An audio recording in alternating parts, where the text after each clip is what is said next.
Strap yourselves in. I'm going to make a jump to lightspeed.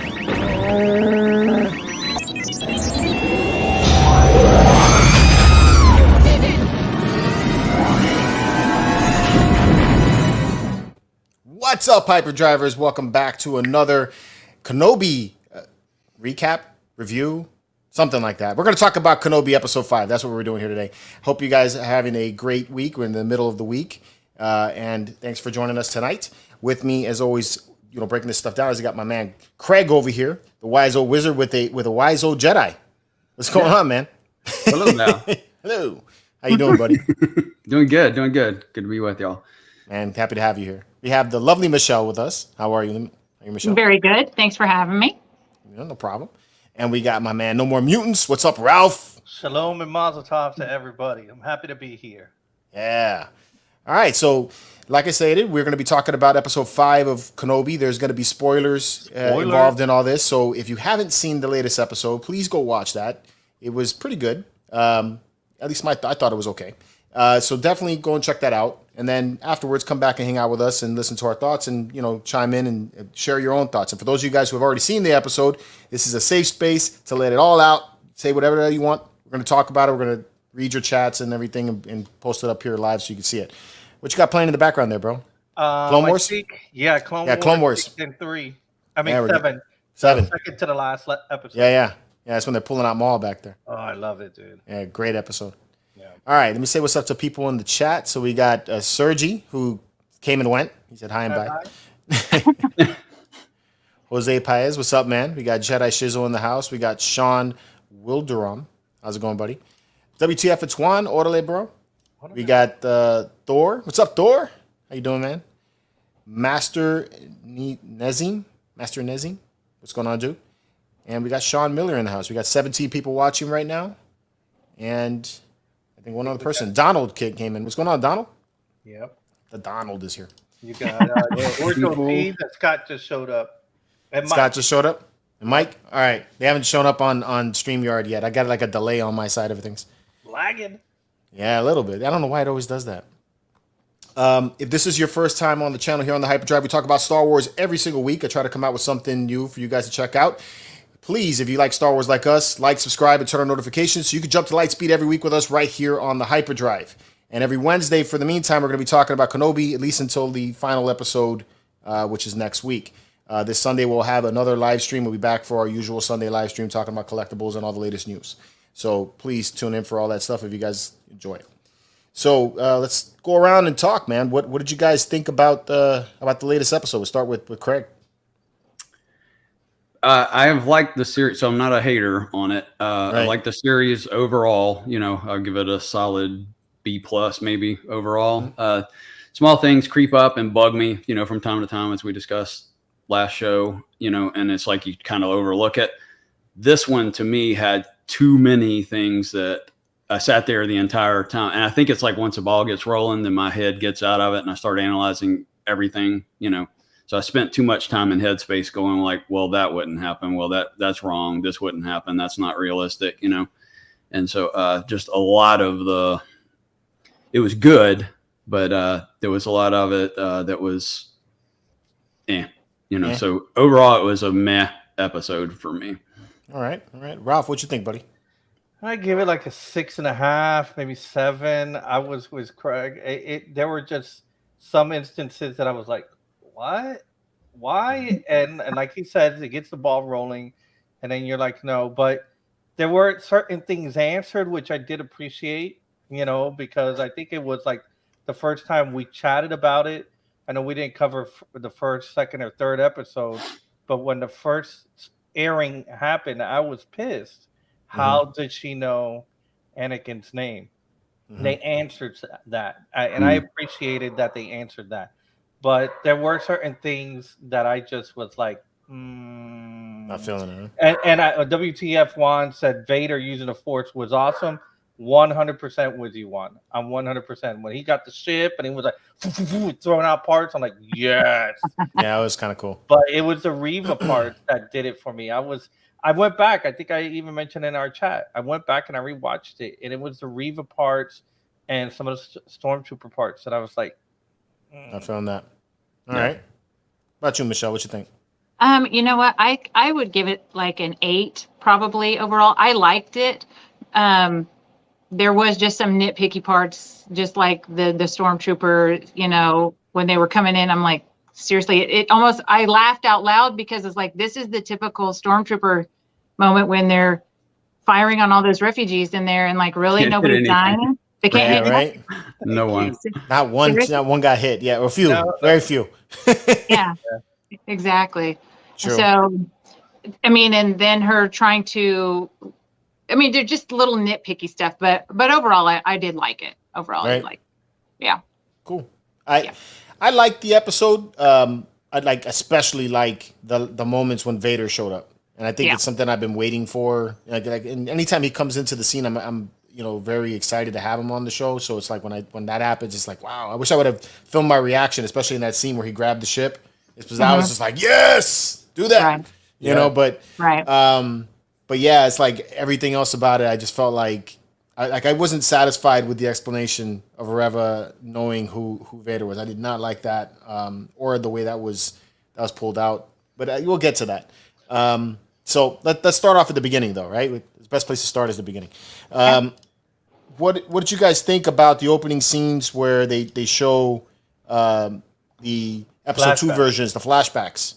How did you think about how they handled the flashbacks? I wish that they would have used older Anakin, because we're going back to where he has, his ponytail and everything. And it's like, you can definitely tell he's older. Mm-hmm. I think if they would have done the one where he at least had the longer hair, it would have Episode 3. Yeah. Right. Or either that or try to de-age him, because there's not really that much to de-age. Yeah, that's what my argument was. It's Disney. They already have the technology. Just put Hayden Christensen, de-age him a little bit. I mean, they've done it with Mark Hamill. They've done it with everybody else, Tony Stark. They have the money for it. And it wasn't like it was an entire episode that you needed to de-age him. It was just really one sequence that they cut up into like 3 or 4. Yep. But he does look much older. So they could have just and bigger. Even his facial structure has changed since he filmed. So I'm like, you had to de-age him or at least get him closer to episode 3. But I did like that the mannerisms that Hayden and Ewan both had as their characters was very similar to that time. The way they would speak to each other, the way they would hold the lightsaber. Some of the movements of the lightsabers are echoes of what we've seen in the prequel trilogies. The way Obi-Wan moved, he moved in this scene. The way Hayden moved, he moved in this scene. The way he was working at his lightsaber. So I did appreciate that. It wasn't something brand, spanking new. Like, he never did that. But I think they needed to de-age him. But I was ecstatic that they actually did a flashback, because I've been calling that they needed to do a flashback, especially that they had Hayden. Right. Uh-oh. She'll be back. Yeah. Craig, you agree with that? The aging and all that? Yes. The good. I thought it was really good at kind of setting up the New Hope. When I last saw you, I was the learner. Now I'm the master. It kind of did that even at this point, even whenever he's thinking as Vader in the helmet, he's thinking back to this whole thing and his compulsion. Yeah. So, to me, it kind of ties into that, why he would have said that in the last. Of course, we don't know what's going to happen in the last episode, but that's a good. I thought that it was good that, again, tying in him right then and his overzealousness, his desire to win, his desire to defeat at all costs, etc. So the theme of it was well written as far as fitting. I spent the entire scene going, why didn't they de-age him? Mm-hmm. That it's the two of them pretending they're young. So I was in my head the entire scene going, this is great, but why? Why did you not do what you've done 1,000 times? It just and it also seemed like the choreography was so much like when they were on Mustafar. Yeah. Well, which I'm fine with that. The fighting was great. I did like that. They showed the lightsabers a little bit close up, so they did use the accurate lightsabers from episode 2 for both of them. So that's cool. So this takes place before the episode 2, right before episode 2, right before episode 2. I would say either or like within, maybe like just before he gets they go to meet up with Padme. So I think that was kind of neat. But yeah, it's like what you guys said. The fact that you could see the age of Anakin, the build of Anakin. He seems much more built, like he's like a bigger man than he was in episode 2. I could see that. Yeah, that kind of threw me a little bit. But the fighting was great and the acting was on point. The acting was just like how they did in episode 2. So I thought, okay, at least that was working. There was one part that was the green guy running into the branch part 2, and that's whenever Obi-Wan lost his saber and Anakin's kind of clubbing around. It was just so awkward that like, I'm going to miss you. I'm going to miss you. You know, it was so like poorly choreographed there that could have been filmed from a better angle or edited better or something, but that was a little clumsy. But overall, good. All right. Yeah. Let me say what's up to some of the people in the chat. We got Mr. Gaming joining us. I think I already had called that Sean Miller, but I'm seeing him in the chat. We got TK592, SW7 Flex. What's going on, dude? Izzy jumped in and jumped out because he still hasn't caught up on this week's episode. If you guys are just tuning in, we are talking about episode 5, and we are doing spoilers here right now. So, you know, if you haven't seen it. Yes. I like it. He was like, hey, I'm here. Support. Peace. Bye. Yeah, bye. Peace out. Yeah. But you know what? Going back to the age thing, I just looked it up. He was 19 years old when he did episode 2.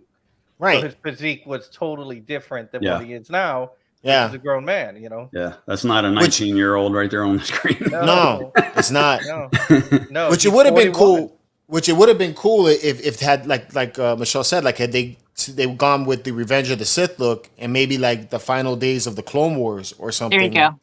You know, where you have him possibly getting in something where he's still being impulsive and still getting into issues that Kenobi has to rescue him from. That would have been kind of neat. Yeah, because it did progress. It progressed from the pod race to Padme, and in episode 3, he just couldn't withstand it. He had to save, and it was just a possession thing. Right. You know? Yeah. All right, so this is Vader now after he's been having these flashbacks. He's on board the Star Destroyer. I really do like the Darth Vader costume, man. Have you guys noticed that there's something different about the mask? It seems a little different. It's like at least what I'm seeing. Do you guys think like at least I feel like it's more symmetrical, right? At least to me anyway. Especially in the mouth area, I think is where I noticed the most difference. Yeah, it's definitely down here that seems a lot different. I just can't place what it is. On the profile, does it stick out? You think it sticks out just slightly or sharper? I think it's more defined. I don't really know how to really pull it because I know it's supposed to be asymmetrical, but I feel like that triangle is like perfect on the mouth. There was one scene that I think it was lens distortion. You know, if you get a lens too close, it kind of like distort. Like if you stick your hands to a camera, it makes your hands look. So the face look. And I think it was just, it's not that the mask was wrong. I just think the camera lens just did that to it. No, there's something different with the mask, Craig.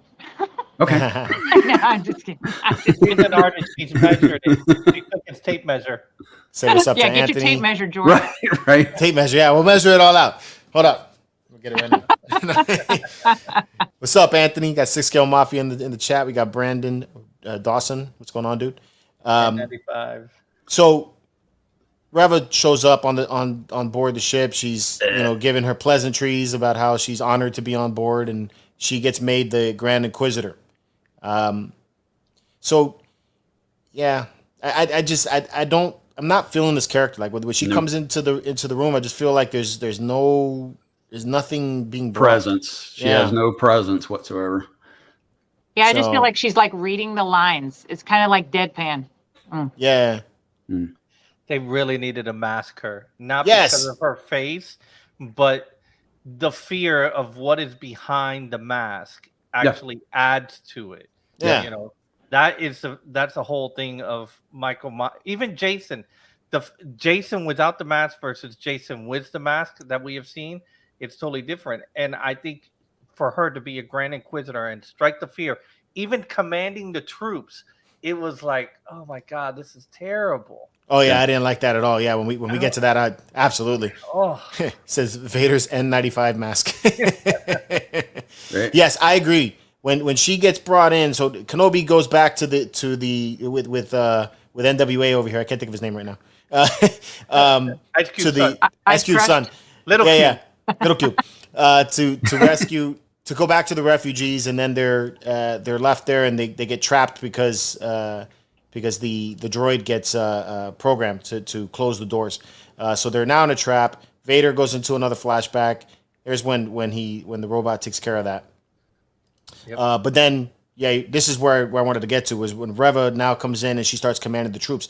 That whole sequence seemed very off. Even like the voice, the dialogue too, right? Like she's like, light him up. I was like, Yeah. She runs all the way to the front and goes, fire! yeah. Like, why weren't they firing before? Yeah, right. Yeah, I had a problem with, she's talking with Kenobi, and where was the stormtrooper going to say, you guys fucking listen to this? She's a fucking mole. Yeah. Thank you. And this is the second time that we didn't cover it last week, but this is the second time where somebody's literally having a conversation with Obi-Wan Kenobi, and there's Imperial officers around them, and they're like, nobody heard what the fuck that woman just said? Yeah, right. Bring them Right? in. No, mole right there. You're right. Yeah, it's. I didn't dig this whole sequence at all. She gets them to fire their weapons. This guy is shows up. Which how he found the secret area is like, okay. He's a waste of character. To me, it's a waste of time. Yeah, like I don't even know why he's there. So Eternal. Just to tie it in that he was in the second episode. Oh, you found us. Yes, he's like there was a little neon light that told me to go over there. The guy's in another Marvel movie, but his character served no purpose. Yeah. No, what it's like to be a Jedi, although not. Leia gets into fixing the whole thing, which that's also kind of interesting. I mean, the way it happened anyway. Like Leia just like, I'll do it, and then everybody's like, okay, we're gonna let the little girl go in and she's gonna fix the whole thing. We're gonna trust everything on a 10-year-old. Yeah, that like I feel like a 7-year-old and runs like a midget. But okay, go ahead and climb it. And when she gets the you can't say that. I know, right? Little person, excuse me. But she gets the screwdriver. Just lost one of the followers. And she's like, there, I fixed it. That was it. All you had to do was stick it in and go. Nothing like you had to splice wires. You had to fix something. No. Yeah. I don't know. It seemed like it would be more realistic if the adult was saying, okay, the only person that could fit in there is her. Hey, can you go up there and what you're looking for is this, and then trying to help her along. Right. I think that would have made more sense. Comlink coaching her or something. Yeah. Right. That would have been better. So my problem with this scene is Lola's moving around in the wires and she's clueless that the robot's in there. Yeah. Even though it's a blinking red light or a strobing red light. Yeah. Illuminating the whole. So. And she's looking for the red cable. Yeah. But she's looking like this. Where's it at? Yeah. Yeah, it's been. That's true too. It wasn't like she was really looking. It just was like like a dance. Like the day my dad told me, "Okay, I need you to take off the oil filter. Your little hand fits underneath the car. Yeah, mine doesn't." And it's like, turn it. I can't, Daddy, turn it. Yeah, I didn't get any of that. Yeah, that's true. Exactly. Kenobi leaves to go listen to a message from Bail Organa, which I mean, okay, I mean that's fine, I guess. And then Tala gets into a sequence where she starts telling us about the reason why she joined the rebellion or this movement that she's in at the moment. Because it's not really the rebellion yet, right? So that develops a little bit more of her character. I like her character. I did. So decent. She was pretty believable. You know who I did like was a robot. Yeah, the robot with her. Yeah, that was cool too. The robot was like one of the best parts of the freaking episode. Right. Yeah. Self-sacrifice to save her. Yeah. So I like that she talks about that, and then we get to the sequence that Ralph was talking about, where her and Kenobi, touch walls and have this romantic moment where they're whispering about the big the steel issues. wall. They can hear each other. That was another one that's like, this makes zero sense whatsoever.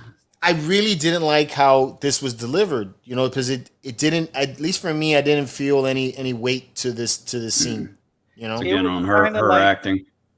Yeah, I felt very much like that scene in the last Marvel movie was Doctor Strange, where Mr. Fantastic is like, "Hey, Black Bolt can kill you by a whisper."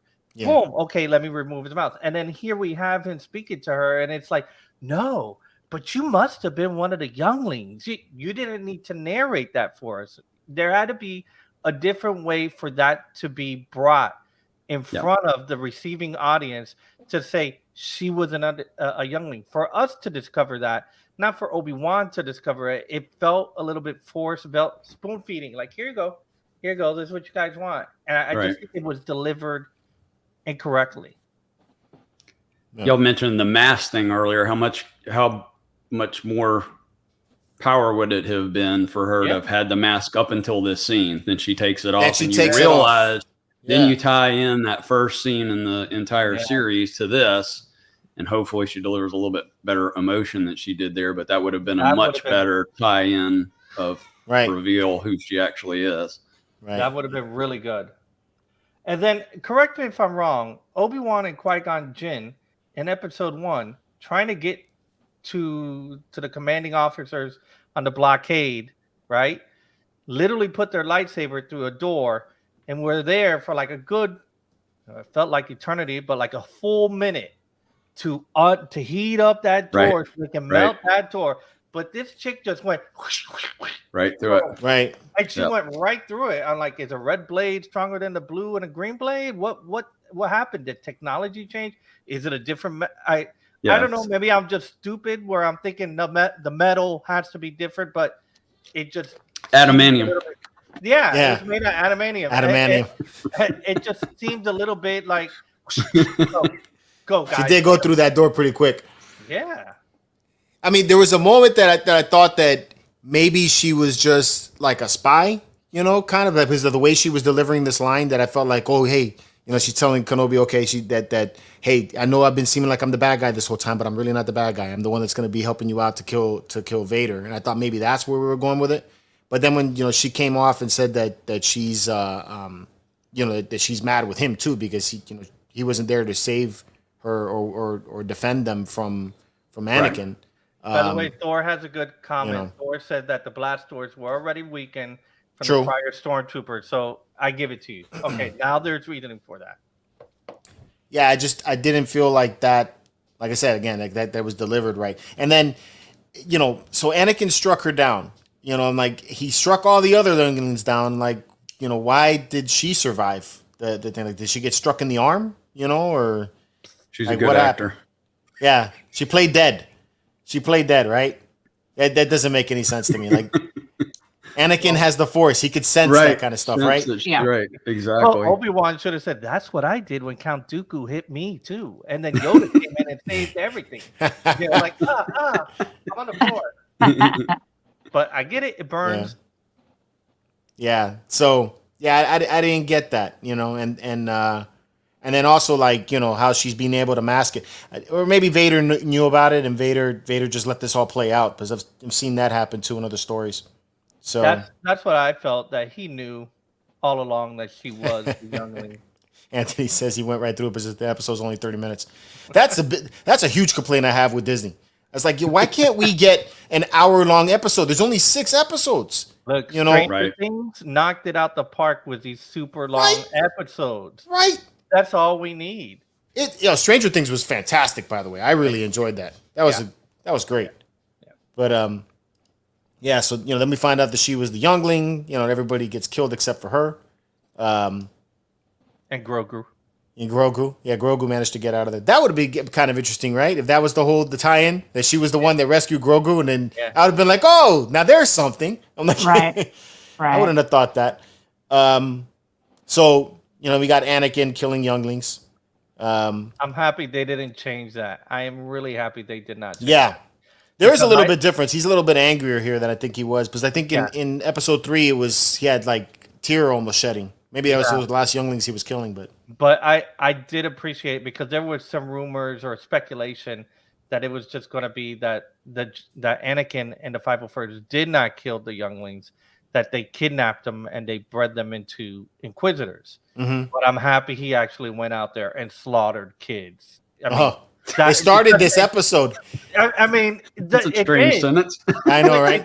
But okay, but at this point, he has been christened Darth Vader. He has been given the name. He is no longer Anakin Skywalker, and we knew him as a butcher. And then we see him now in this series when he was chasing Kenobi on that planet, on the, that he was running away from him.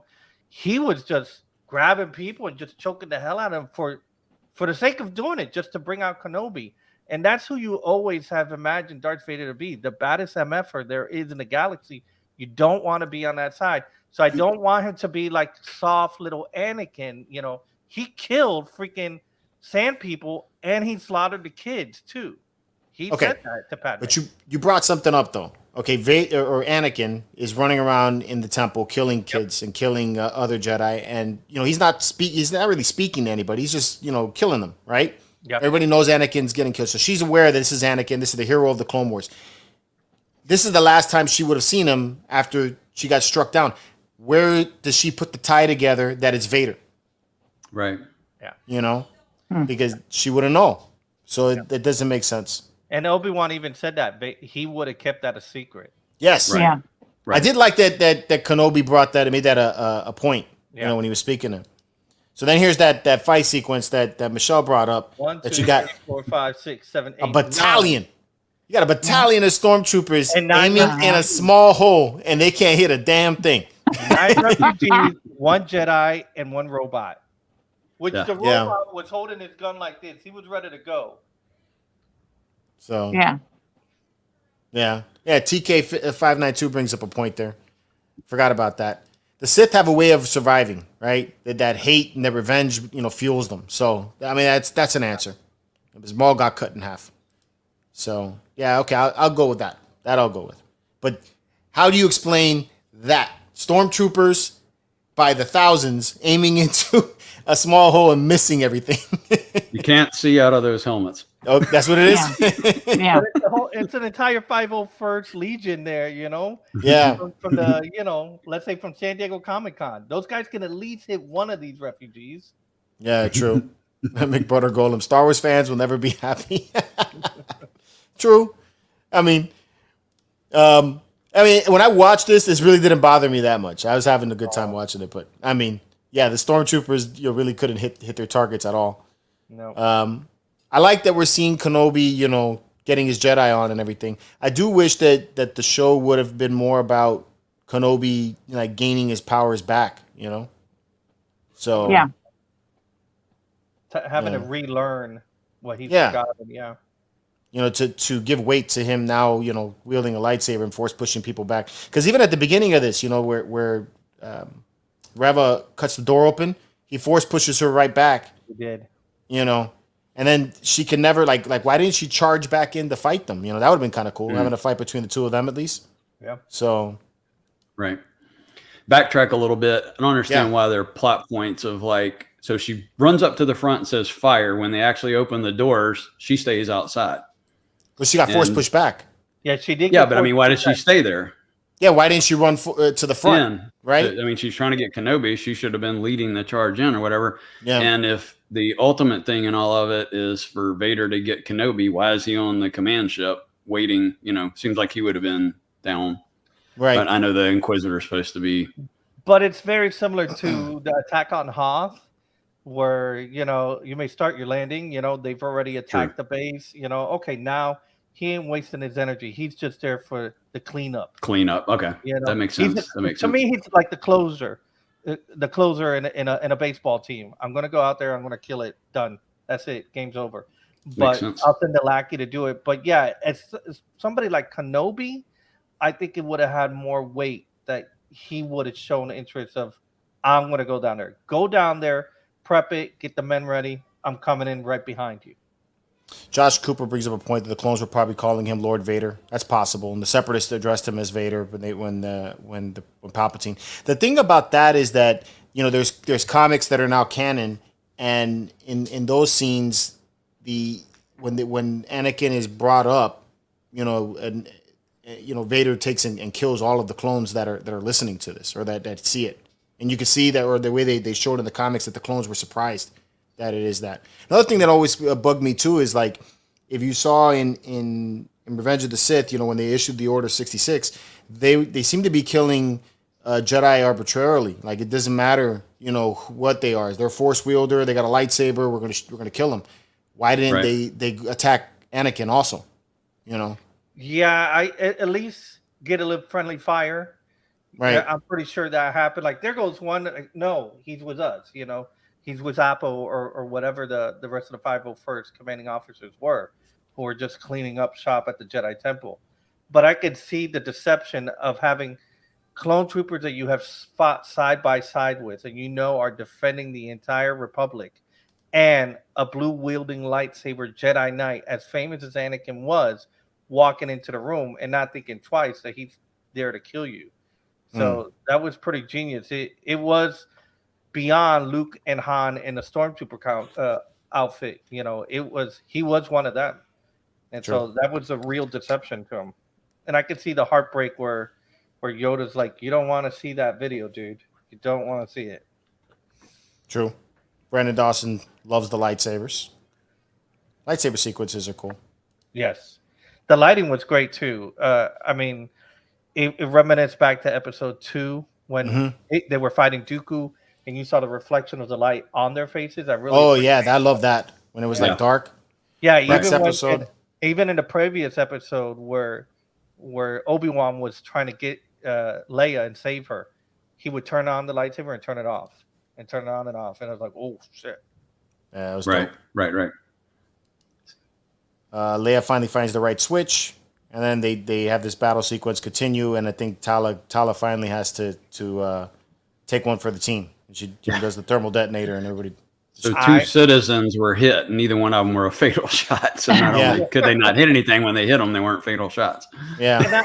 Now this is me. Maybe because I play Call of Duty so much, but when I play, I throw the grenade first when I see all the men. Yeah. Not wait to the very end where I'm about to die and like last ditch effort. No, throw the grenade first because they're all there. Right. I'm just saying. A little. Forgot she had it. Oh, look what I found. Yeah. That's it's kind of cool that the droid has the self-destruct mechanism. I think wasn't this droid supposed to be like a repair droid or something? He was a loader. A loader. They weren't even allowed to speak. Yeah. So like does that mean C-3PO has a thermal detonator inside of him too? But I don't think he thermal detonated. That came out of C-3PO. I'm sorry, that came out of that droid. I thought it was the thermal detonator. It was a thermal detonator, but that's the same thing that was inside of IG-11, remember? Or IG-88. He gave it to her. Yeah. I didn't realize that. That's what I think. Huh. Well, I thought she had it on her belt, and she's like, look what I found. Oh, maybe that's what it was. Yeah, I, for some reason, it was the droid. My mind went right back to Mandalorian. I was like, okay, that was inside of him, and No, what I did think about though is like those rules that when you start reading into artificial intelligence, rule number 1 is that you could do no harm to humans. Rule number 2, you can never break rule number 1. And you could see how this robot is like, I have no more, I'm gonna die, but I gotta save the human, and he shielded her, which was it was a very touching scene that even she realized he can't speak, but he's speaking more than anybody, and she realized the second order, right? Order 67 was don't shoot Anakin. That's good, Thor. I like that one. Order 69. Don't shoot Anakin. So Kenobi, witnesses Tala sacrifice herself, and then he decides that he's also going to go somewhat. I thought he was going to give himself up, But you know what? This is the first time. And I caught it. I don't know if you guys caught this, but when Tala was going to die, it's the first time in 10 years that Obi-Wan Kenobi heard, "May the Force be with you." Because she said it to him before she blew up, and she shot the door. It's the first time. And that was, I think, the face that afterwards he kind of like realized it, because he was even taking inventory of the wall inside that cave, and you saw the Jedi symbol, and he was kind of like reading of the what the refugees had written on the wall, like Ralph was here and stuff like that. But this is the first time he realized somebody told him, "May the Force be with you," and that's when she died. And it's like, oh crap, that was pretty. To me, it was pretty good. Yeah. So or Kenobi decides to give himself up. I think Vader senses that. That's why he goes down, and you got more flashback sequences that happen where they actually show Anakin being overzealous, I guess. So yeah, he goes to give himself up to Reva, and again, this is kind of weird too, you know, like why didn't she just she's been impulsive the whole time? Why didn't she just strike him down also, or try to strike him down? I don't know. I think everything with Reva bothers me. I think the only thing about this episode I like is when Reva actually turns on Vader, right? Or there's that fight at the end, right? Yeah, I think it's her acting doesn't carry the scene. The writing of it. It's not. I don't find her as emotionally attached to it, like to that character. Like you understood the weight when Hayden and Ewan were fighting in episode 3, but at the very end, when Ewan's like half crying, telling him you were the chosen one, you were supposed to be balanced, and you can see Hayden. All right, George Lucas is on the side, lights, fans, and everything.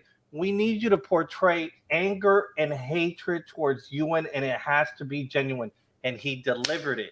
Now, yes, the other lines like "I love you," "No, I love you more," and "Love has made you blind." That was crap. But that moment in Revenge of the Sith, when he's like, "I hate you," and he's coming out of his body with no legs, and the one arm that he has just to stand up to say, "I hate you" with all his might.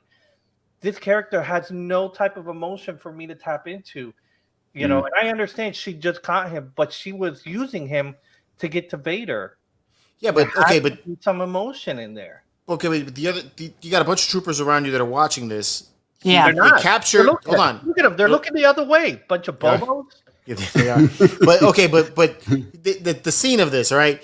Kenobi gives himself up. They bring him out to go meet Reva. He kneels on the floor, and then they bring him back into the same room that they just brought him out of. You know, where all the rebels are, all the other guys are, right? Or right. At least down the hall from it. I mean, not necessarily there, but behind closed doors. That whole troopers, that whole thing made no sense. Like, why wouldn't he just stay there? Or why wouldn't she keep him there? Well, I think it was because he convinced her. No, yeah, I didn't surrender to you. Right. I came to help you so you can face him.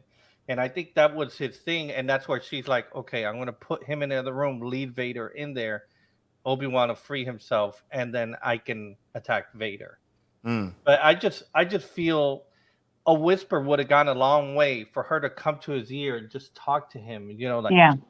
It would have been like the stormtroopers aren't privy to the conversation. It would have poured more weight onto it instead of like, I gave myself up so you can get him. Right. And mind you, that's at least 8 feet away. Yeah, exactly. He's standing like 8 feet away from her, dude. A whole human Darth Vader can lay down on the ground, and his boots won't even touch Obi-Wan's knees from Reva's boots if he lay down. And you kind of have like, the whole conversation of the previous episode 4, where she's like, "Hey, yeah, so Obi-Wan, take the next door to the left." Nobody heard that. There are some consistencies that any spy movie, James Bond, I mean, Jesus, Kim Possible, the cartoon would show you, like, you got to keep it a secret. There are some things that these guys are just like, yeah, just toss it out the window. Don't worry about that. They'll figure it out. Star Wars fans will pick that hate us, so don't worry. One of the stormtroopers like, I'm making some brownie points today. Hand me that comm link. Yeah, right? Hey, boss, we got a problem. They have a tape recorder. Those guys have a tape recorder. They don't even know. I'll play it back for her later. So, like I said, she sends Kenobi back. Vader comes. And then Vader walks down a very, very, very, very, very long hall. Because during the time it takes for him to get to the opposite side of whatever that room is, they fix the doors. She fixes the droid. They hop inside of the other ship instead of the ship that I thought they were in. And all that happens at that time that it takes Vader to walk back there. I'm taking... I mean, that didn't bother me because when this scene happened, this was badass. All right, the ship goes to take off and Vader catches that ship like that. I was like, oh shit, this is cool. Yeah. Right. So this is to me like when the episode was like, okay, this is really good. Yeah. He drags that ship down. I like when he ripped the doors open and you actually hear the groan that Vader had. It reminded me kind of like when Luke struck him in Return of the Jedi. It made that same sound effect. Yeah. That was dope, man. This was really neat.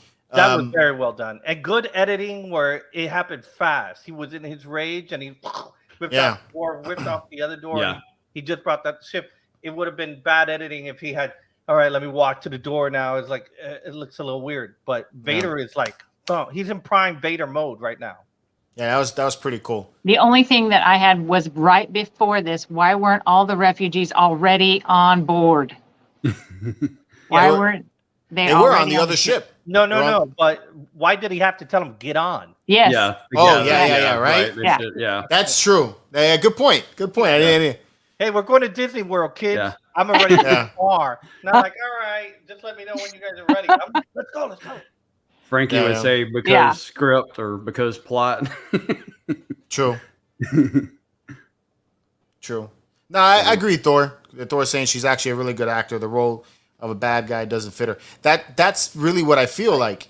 Yeah, I feel like when you see her face and everything, I don't get that feeling of an evil person, you know. And so it doesn't pull off very well. It came even when her conversation was she was having it with Obi-Wan. You kind of felt she's like doing it wife. Because she was hurt. She was hurt because of what Anakin did. He took her family, the only family she had, you know. Yeah. So that came across. This is badass. Yeah. You know what I do wish is that at the end of these episodes, they would do the art sequences like they did in The Mandalorian and Boba Fett. Because I would totally buy this art scene right here. This is dope. Michelle? Yep. That's that's the next one. There you go. That is cool. This is when, again, like I said, it got cool. You know, like the other guys take off. They get out of there, which I guess Vader used up his force powers bringing down the one ship. So it makes sense. I get that. That makes sense. And then Reva tries to sneak up on him. Like she could sneak up on him. Yeah. And then Vader and her get into that fight. The fight sequence between them was cool. I really like when Vader didn't have the lightsaber and he was just like evading all of the attacks. That was pretty cool, right? Yeah, and he was actually like force blocking some of these, like boom, boom, boom, boom, because he's that more masterful in the force. That felt really good. He was toying with her.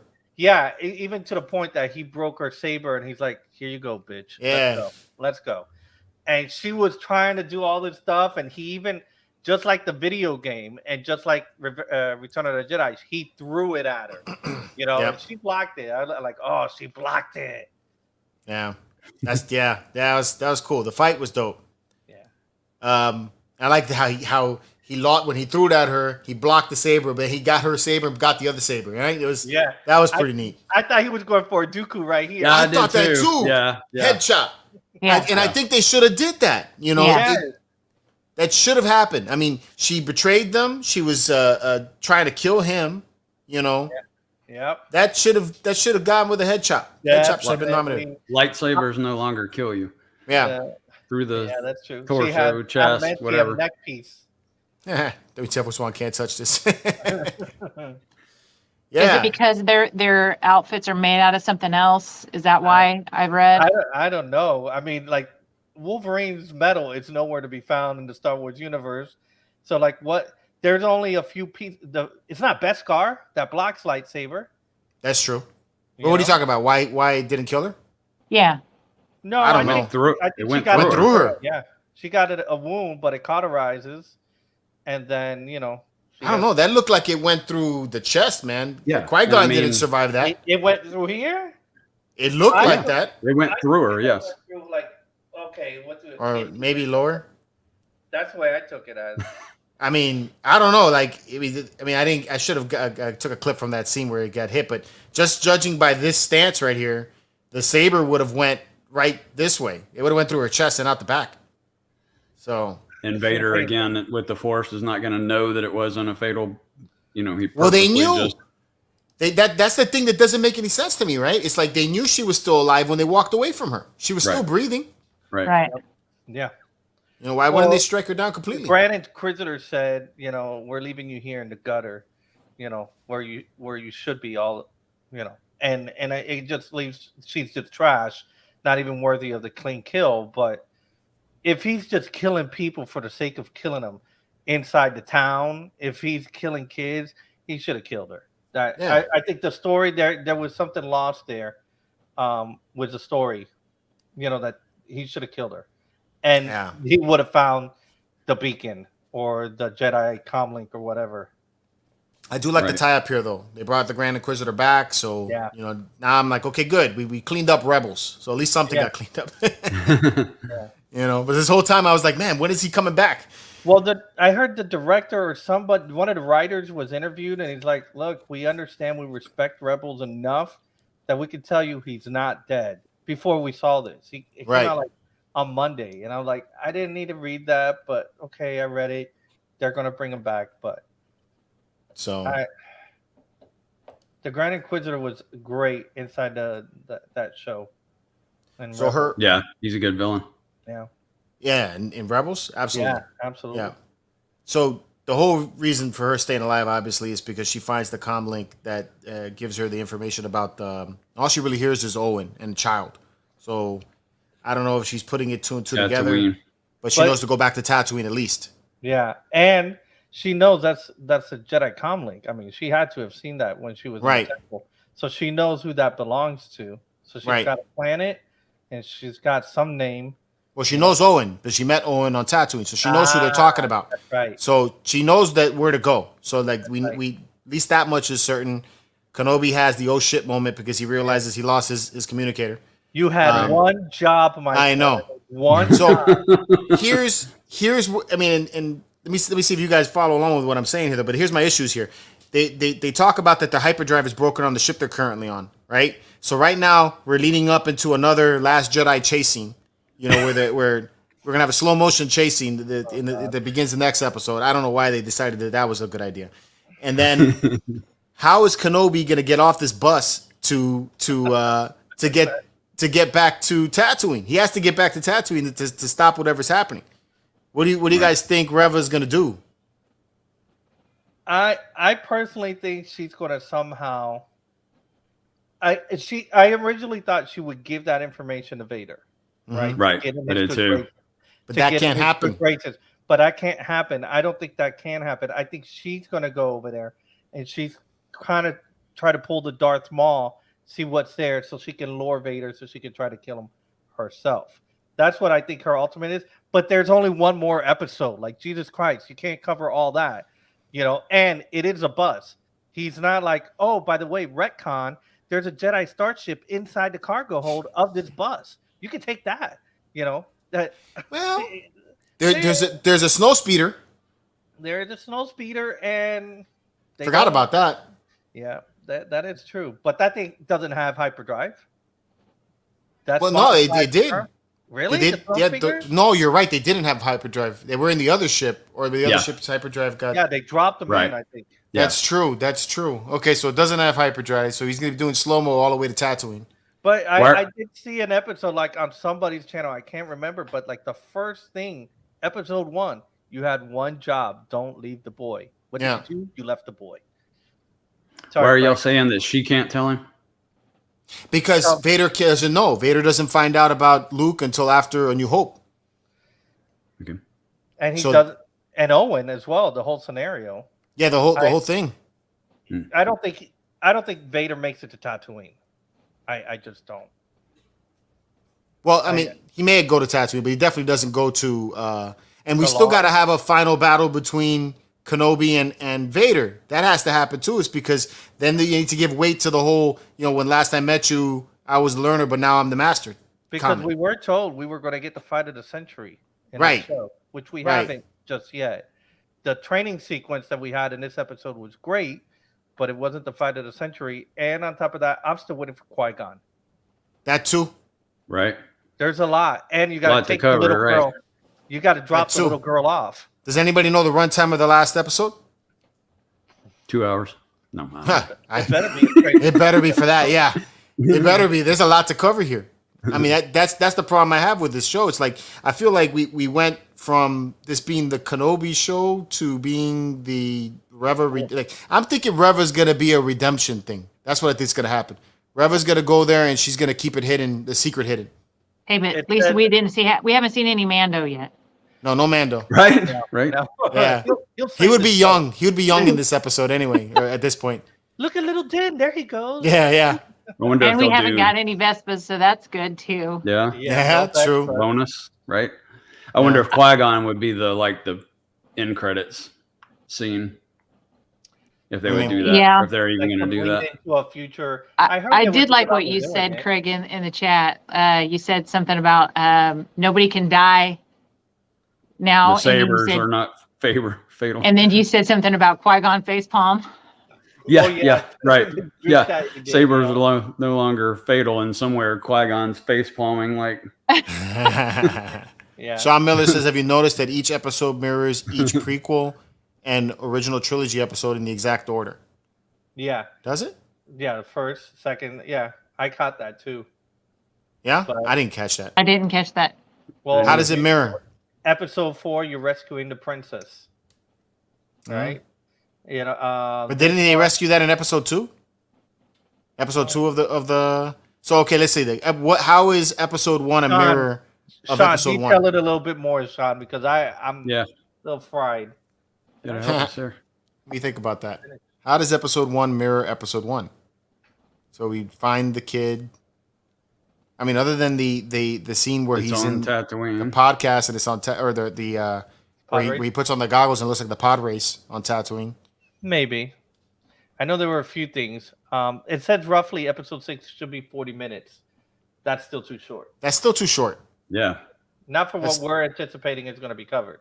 That's way too short because that fight scene. I mean, the fight scene that we had with Anakin and Obi-Wan in episode 3 also had the fight with Yoda and Palpatine going on at the exact same time. Yeah. That whole fight was like a good 20 minutes of the final part of the show of the movie. Mm-hmm. So, yeah, I don't know how they're going to top that. Yeah, especially with the choreography that they had in episode 3 in the movie. Mhm. I don't die. I mean, when we all saw it, we were just amazed by it. I don't think we want to see something as choreographed as that, but some of the choreography that's even when Reva was going around Vader, there was some of it that I was like, okay, she has to stand up. She's on her knees. Something's not right here. But then some of the choreography was great with the 2 lightsabers throwing hers, her coming at him and him throwing his at her. I was like, okay, this is good. But some of it is just a little bit underwhelming. They need to fix certain things, but I don't think there's time to fix anything. This is it. This is what we're going to get. But me, like I said in the chat, don't give me any more shows on anybody that I know. Word 79 is asking. Word 789 is asking, is it confirmed to be the last episode? I know that there's been rumors about a season 2. I've heard about season 2, but I didn't hear anything about an additional episode. Right? I Yeah. Well, think it's yeah. only 6. I think there's only 6. That I know. Yeah. Unless they leave us hanging, and then we're going to go to a season 2. But Right. we haven't heard It's about just- that. He needs to write a book to explain it all. Okay, I'll look it up. Okay. We'll buy the book. Right. Problem with Star Wars is the fans are so in love with old movies, and now Disney is just chasing the past. They're too scared to move forward because of all the crying. I think that they should move away from making these characters or rehashing these characters if they're not going to do the characters justice. You can't name the show Kenobi and then not have any character progression really for Kenobi. And that's I think was the show's missing. I mean, if you polled the Star Wars fan base, the majority would have said that the best Jedi there was Obi-Wan. Because I mean, it's between Luke, Yoda, and Obi-Wan, and a lot of people favored Obi-Wan because one, he took down Maul, he was taught by Qui-Gon and Yoda, and on top of that, he faced Anakin. He defeated Anakin in his prime, and then he sacrificed himself to teach Anakin's son to put the final blow to Anakin is like, I'm going to defeat you as Darth Vader too, because I'm going to send your son to redeem you. And, Obi-Wan was praised so high. And then you find him here as a broken old man, which is very similar to episode 8 that we will not mention, of another old Jedi who's broken and doesn't want to use the Force. I think he did it better than that, though. Oh, he did do it. By a mile. Yeah, I think it was. Better. It's believable the way that Kenobi did it. I think, but again, we had 6 episodes, and he's still a broken Jedi. Yeah, because for me, Obi-Wan has PTSD. Right. I didn't find Luke Skywalker at the end of 7 and the beginning of 8 had PTSD. I just felt, he failed Right. somewhere. I don't know where. And it was because he wanted to kill his nephew, which was unlike my Luke Skywalker. But again, look, we all loved Boba Fett, the character, as kids. And we all played with him, and he was our favorite action figure that we all had.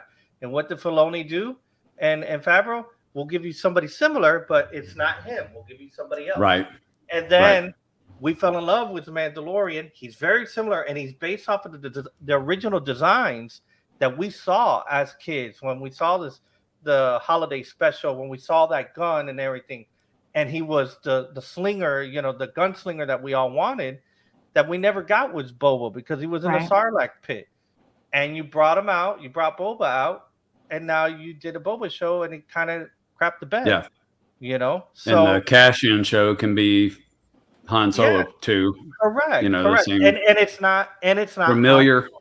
Yeah, familiar but new. Familiar but a little bit new. And I don't think I would have a problem if they were like guest, like a little cameo scene or something like that to tie it in. Even a name drop. Yeah. Even like when they did Quinlan Voss, like Quinlan. Yeah, that was cool. That was really cool. That was cool. And I could see a Quinlan Voss show because it's not a Jedi that we've had a lot of exposure to. But somebody like Kenobi, Yoda, do not ever give me a Yoda origin story. Do not ever name his It's species. coming. Hey, right. That is right. You just manifested it. No. I feel like all that Disney's doing is they're taking and they're naming these shows like this just to introduce new characters and then create spin-offs for these new characters. Exactly. If it was Adventures in Dagobah, I still don't want to use. I don't want to Adventures in Dagobah. Because I know somebody's on the planet. Even like Married and Kashyyyk. I don't want to see Married and Kashyyyk because I know there's a Wookiee there. Unless you're gonna, name another one and never drop its name. But that's the thing. I think like even now we got Queso, the droid from Rogue One. We all love that droid from Rogue One. The human inside that droid portrayed to save everybody, Cassian and the girl. At the very end, we kind of, we know you like this guy, but he was a droid, so he was manufactured multiple times. We're going to make him the Terminator droid on the Mandalorian. And we were like, oh my gosh, this makes sense because it's not that droid. It's a similar droid. And that's where I think Disney needs to head. Now, I have no idea what they're going to do with this Taika Waititi Star Wars that they announced for the movie? Yeah. That's supposed to be a movie, but he said that it's going to be completely new. No rehash of characters, nothing. I like his movie so far, so I'll give it a chance. We'll see how this Thor Love and Thunder comes out, though. I want to see that. I do want to see that. Right. Word 789. How is Reva more angry with Obi-Wan than the guy who actually killed all of her friends, Vader? That's a fair question there. Right. Yeah. That's a fair question. Like, why would she even join the Inquisitors? Why wouldn't she just be a gray Jedi that that wants to kill Vader and just is going after him? And maybe Reva doesn't know this, but Obi-Wan came back to the temple, and he saw the slaughtered children, and he saw it was protected by the 501st. Him and Yoda took down the 501st. Okay, but that's true. Okay, so she was playing dead. How long did you play dead for? It's because they came back, and Yoda sensed all of these of the younglings, right? And sensed everybody they got killed. Why wouldn't Yoda be able to sense that she's alive? Unless she had already escaped. Maybe there's a distance thing that Yoda has, like a radius, like I can't find anybody over 50 miles. Dude, he sensed people from Kashyyyk. The minute they started dying, the cane dropped. I mean, That's true. Yeah. Yoda needs a Cerebro. Yeah. That is true. But if she was alive, how did she become a part of the Inquisitors? Yeah. How did she get into the ranks? Yes. Yeah. Because I could see her escaping, maybe Yoda not feeling her out, and maybe being pissed off at Obi-Wan because she heard the message that Obi-Wan said that was repeated in Rebels. If you're going back to the temple, that time has passed. Do not go back. And then again, another thing he brings up: why would she turn down the help? you know, because she knows Vader's tough. And if you've seen the comics where Vader is training the Inquisitors, he is ruthless, man. He's like cutting limbs off. He don't care, you know. So yeah, I mean, I would take all the help I could get against Vader. I feel like the bond there was not developed between Kenobi and Reva, and I felt like that could have been developed had the story been a little bit different. Maybe at some point, you know, she changes sides. You know, the Kenobi's facing off against multiple Inquisitors. He has mercy on her. Yeah, and she changes sides. You know, I would have liked that 2 or 3 Inquisitors at the same time, and they have to go back to back and pull the, you know, whatever that, you know, episode 8 movie was, you know, where they went back to back and they fought the Red Guards. Yeah. And then have like Kenobi, like, and that would give a reason for Kenobi to get his powers back, you know. That, you know, and I think where they could have actually touched upon Kenobi knowing Reva and her wearing a mask and taking off a mask to reveal who she is would have been that she was one of the children inside episode 2 when Master Obi-Wan has lost the planet. That'd be kind of cool. Yeah, that would be neat. It's like, I knew you. You left me, and Anakin slaughtered us, and this is who I become. And he's like, you're better than this. You're bigger than this. I know who you are. Yoda trained you, and Master Plo Koon trained you, and I saw you were this guy's Padawan. You know me, and we could do this together. And they go back to back, fight multiple Inquisitors or 2 with Vader. Or Vader's just watching until he wants to play. Let them beat him up a little bit, and then go over there and just beat the hell out of Obi-Wan. There we go. Still win. Sure. They should let us we can all write. Yeah, we can all write this show better. But why don't they just ask us? Yeah, because they know the master plan. I mean, Left Coast Graphics did bring up a case. It's not Disney. It's Lucasfilm that's bringing this. But I mean, still, whoever's okaying these ideas, it's just like what happened in the last episode where they were walking out with the girl underneath the coat. I mean, come on, man. I mean, right. It's like some of that stuff is just it's beyond me how they wrote that in. Look at the 4-legged Imperial officer. Yeah. I've never seen one of those. Where did he get 4 legs from? He's saying the thing about the mercy would have tied into their little sparring flashback because he said something about, you know, you never have mercy, you're only concerned with victory, you know, so that could have somehow tied in. Reva and him having mercy wins the battle ultimately versus Anakin's way of doing things. You know, that theme could have been reinforced. Yeah, I feel like the whole backstory that was happening there, the flashbacks that were happening, you were supposed to have something that mirrored it, and that didn't happen either in this episode. Yeah. You know, like I was expecting there to be a fight, you know, that mirrored what was happening there, and then having a learned experience from that, you know, or something. Yeah. But the last one does. Maybe. Yeah, maybe. Man, that episode 4, they literally could have put Leia on Kenobi's back like Yoda and Luke on Dagobah training doing flips. It would have been better than the 4-legged man walking outside it's like, come on. Even put her inside of a droid and just roll it, you know? Container. Right. Yeah, in a container. There you go. Yeah, in a container. Big Brother Golem brings up Grogu, and wasn't he there too? Why aren't we saying that we have issues with that? I agree. We don't know who saved Grogu, right? We don't know what happened there, and Grogu would have had to escape the temple before Kenobi would have been back, but he survived without scathe, he was right? There, Anakin was there, killing kids, and the 501st were shooting the Jedi's in front of him, in front of Grogu. And he couldn't remember anything else. So right. Who saved him? Was it Voss? Because now his name has been dropped. Could have been Quinlan Voss. I know people are still hoping for it, and I don't want him in it as much as it would be a bad mother. It would be, Mace Windu. But I kind of don't want that. You know, right. I want to hear a rumor of a one-armed Jedi with a golden lightsaber running around the galaxy and it's purple. But that's all I want. He's alive, but I don't want him in there because then you got to get. You feel like they're ruining him. Yeah, then you got to de-age him. He looks a little bit different. His voice changed. Even James Earl Jones, which we all love. This man, like, they need to put a security staff around him and an entire hospital around this man so he never dies, so he could just voice forever. Vader, right? Vader. Dude, he does a good job. He does such a great job. He sounds just like him. But here's the question. You saw the special edition. We all saw it. And you saw when he said, "I am your father," and then he said, "Bring me my shuttle." The voice was different between "Bring me my shuttle" on Bespin walking with stormtroopers, that they put that in there, than the voice that was "I am your father" and the rest of the movie. You could tell the pitch was different. But this series, whatever they're doing, that reverberation sounds just like him. And it's not even James Earl Jones. It is. It's they give him credit for it. Did they? Yes, it is James Earl Jones. I heard it was technology. Nah, dude. At the end of every episode, it says James Earl Jones. Yeah, as the voice, and they even have the credit on IMDb. 40 years older.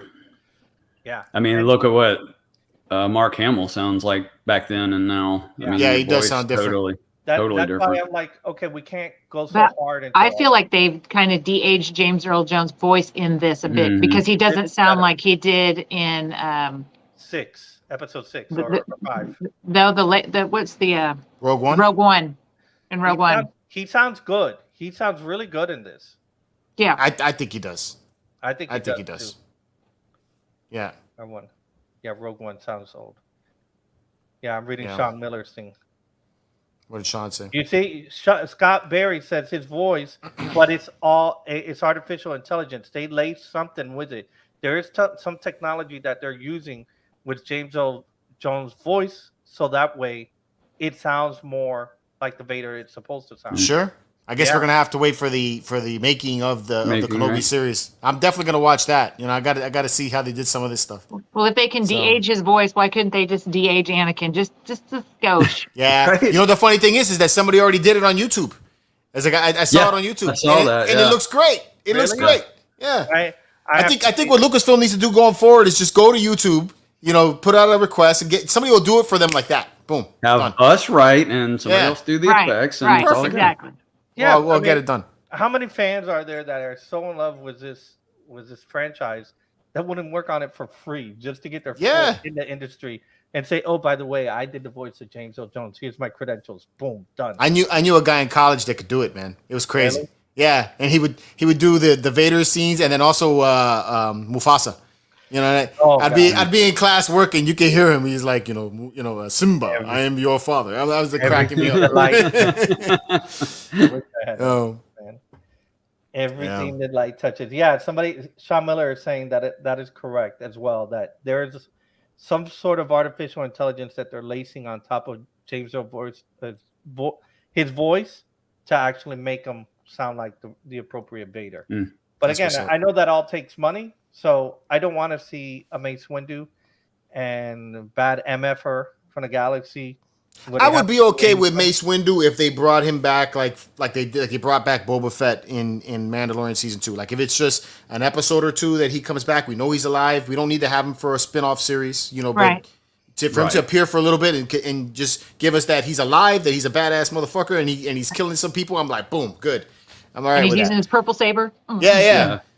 You know, I would big cameo. Yeah.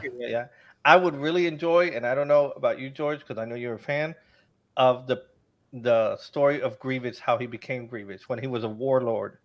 That'd be cool. And that before he became the robotic entity that we all know. That way, it doesn't tie into that. Maybe you finish it with General Grievous, and he comes to as the general that we all know, but the warlord, because there's his backstory there. Now he was manipulated.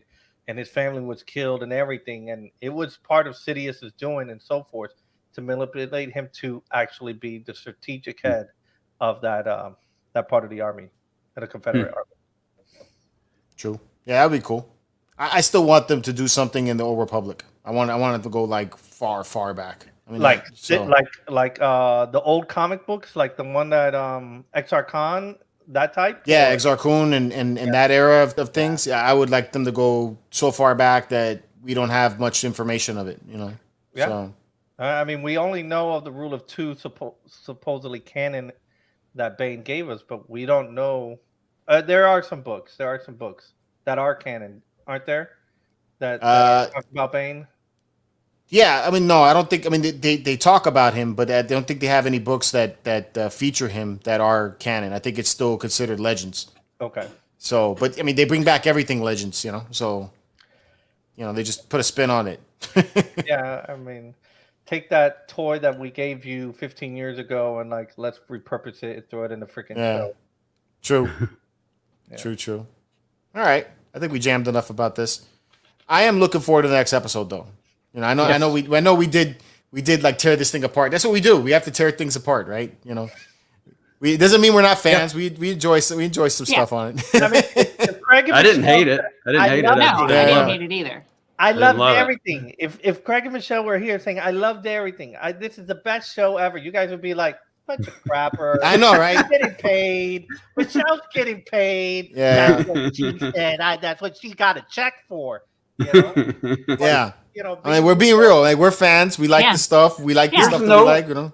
There is not any people on YouTube like what Ralph is describing. Right. I mean, and if you love everything about the show, then that's great. You know, like you should, you know, like what you like and whatever you don't like, you know, speak your voice about it. Because if you don't talk about it, nothing will change. I mean, they're going to watch this stuff and they're going to look at us and say, these assholes just don't like, you know, anything. But, I will say, you know, hopefully they might change some things in the future, you know? Yeah. Big thumbs up until this episode. Yeah. I will say that we are living in the best time. I mean, like this guy, IG-88 was the least played action figure ever. And now everybody knows him as IG-11. And people are like, IG-11 is amazing. They have done some good stuff. They have done a lot of good stuff. And we live in an era that not just me and my dad can enjoy Star Wars, but me and my kids can enjoy it. And my grandkids can enjoy it. I don't have any yet, but you know, you can sit down and like, this is the story of Luke. And he crosses multiple generations. This is our mythology. And I do like that. I live in this time. I just wish certain things were done a little bit better. I mean, we can all say about anything. Spider-Man's dance in episode 3, in the third Spider-Man movie, when he was, you know, the bad Peter Parker. Like, oh God, that's terrible. But the truth is, like you know, like I was saying on, I think last week, is that there's the kid in me that probably wouldn't have any issues with this. Like I watch it with my daughter. That last episode where you see the guy, you know, like we were making fun of the guy walking out with the kid underneath the coat. And my daughter laughed her ass off, you know, watching that, you know, so, you know, she had no issues with that. It was cool with it. Yeah. You know, so I get it, you know, like we're adults and we're watching this and we're nitpicking at things, but I mean, Return of the Jedi, we would have destroyed the Jabba's musical. We would have destroyed the Ewoks. You know, I hated that. Yeah, right. but when I saw it as a kid, I freaking loved it. I loved it enough that I had Ewok, you know, toys and all kinds of stuff. So right. You know, but we grew up, and then we're learning about every single Jedi lightsaber stance and every the way the form 1, 2, 3, 4, and you know how many are in a battalion, how many are in a legion, how many clones are in this, and we're all taking it into like literal. Okay, you cannot tread on this. You know, you can't crap on it. But in reality, it is still a show, and it's just dear to us. That's why. Yeah, true. But I gotta say that advanced TIE fighter looks badass, George. Behind nice. I think it's dope. Yeah, these movies are made for 40 and 50-year-old kids. I'm never gonna grow up. Anyway. Speak for yourself. Yeah, true. Like, y'all tore it to shreds. All right, man. I hope you guys enjoyed it. I hope you guys enjoying the show as it goes along, and tune in next week when we tear up the rest of the show. We'll be nicer next week. Yeah. Hopefully next week it all like answers everything and we come back, we're like, this show was awesome. Everything about it was great. I have a feeling though on that Accolade show or whatever the next the Acolyte. The Acolyte. I think we're gonna really dig that one because it's, from what I understand, it's like nothing we've ever touched. We've seen. So I think that's gonna be nice. I think Michelle locked up. So locked up. Let's get Michelle. She's happy. Yeah, she's very excited. Anyway, guys, tune in on Sunday. We're gonna be back with another live stream on Sunday. You know, talking about the latest news and collectibles. So we'll see you then. And until next time, may the Force be with you. Keep it mighty, Thor.